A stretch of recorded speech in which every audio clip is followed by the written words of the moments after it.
balik lagi di video Learning Journal episode terakhir, yeay.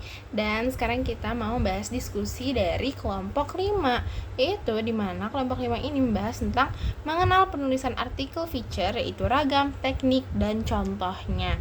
Nah, di sini seperti biasa, itu yang pertama ada definisi. Definisi dari feature sendiri adalah sebuah tulisan yang awet, dimana feature ini, tulisan itu tidak tergerus zaman dan ada keterkaitannya dengan human interest. Nah, ciri-cirinya adalah mengandung segi human interest, gaya penulisan yang deskriptif, estetik, dan naratif. Tidak terikat waktu, tidak hanya menyampaikan fakta, tapi juga menghidupkan cerita. Dan yang terakhir adalah lebih fleksibel dibanding hard news. Nah, unsur feature sendiri ada tema, plot, karakter, gaya, suasana, dan latar tempat. Nah, selanjutnya jenis-jenis feature ini ada 3 ya. Yang pertama itu feature berita, dimana feature berita ini adalah berita dengan sudut pandang yang emosional. Selanjutnya yang kedua ada feature profil, yaitu mengangkat kisah inspiratif seseorang. Nah, yang terakhir ada feature perjalanan, yaitu feature dengan cerita perjalanan atau wisata. Nah, ternyata ada lagi nih, yaitu feature sejarah yang mengenang peristiwa penting pada masa yang lampau. Selanjutnya ada feature how to do it atau panduan melakukan sesuatu, mungkin kayak DIY ya. Nah, terus yang terakhir nih ada feature human interest atau cerita menyentuh sisi kemanusiaan. Nah, contoh-contohnya itu ada di PPT-nya kayak gini. Kayak gitu. Ada di PPT-nya ya. Dan struktur penulisan feature ini yang pertama ada judul atau head, yaitu menarik dan menggambarkan isi ya, harus menarik dan menggambarkan dari keseluruhan isinya.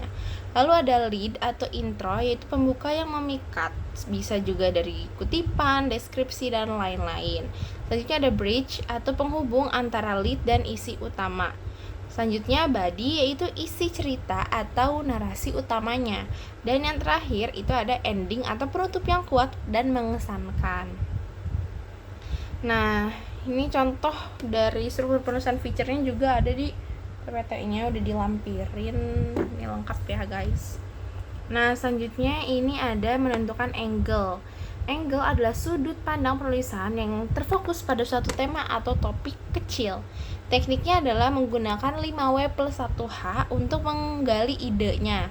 Nah, tipsnya ada juga nih, satu angle untuk satu tulisan. Terus ada brainstorming ide, dan yang terakhir ada cari hal paling unik dari sebuah peristiwa, dan itu nanti bisa dijadiin angle atau sudut pandang dari tulisan tersebut. Nah, kesimpulan dari diskusi kemarin adalah feature adalah tulisan jurnalistik yang naratif berbasis fakta, menggabungkan data objektif dengan sentuhan emosional, menekankan human interest, dan gaya bercerita harus mengikuti struktur yaitu judul, lead, bridge, body, dan ending. Nah, selanjutnya ada penentuan angle, sangat penting agar tulisan tidak melebar kemana-mana. Jadi penentuan angle itu sangat penting, jadi tulisannya tuh nggak ngalor ngidul gitu, tetap fokus ke satu tema tersebut. Nah, kayak gitu. Terima kasih ya guys udah menonton Learning Journal dari video pertama sampai sekarang video terakhir, karena abis ini kita UAS tanda tangan dan selesai. Terima kasih, bye.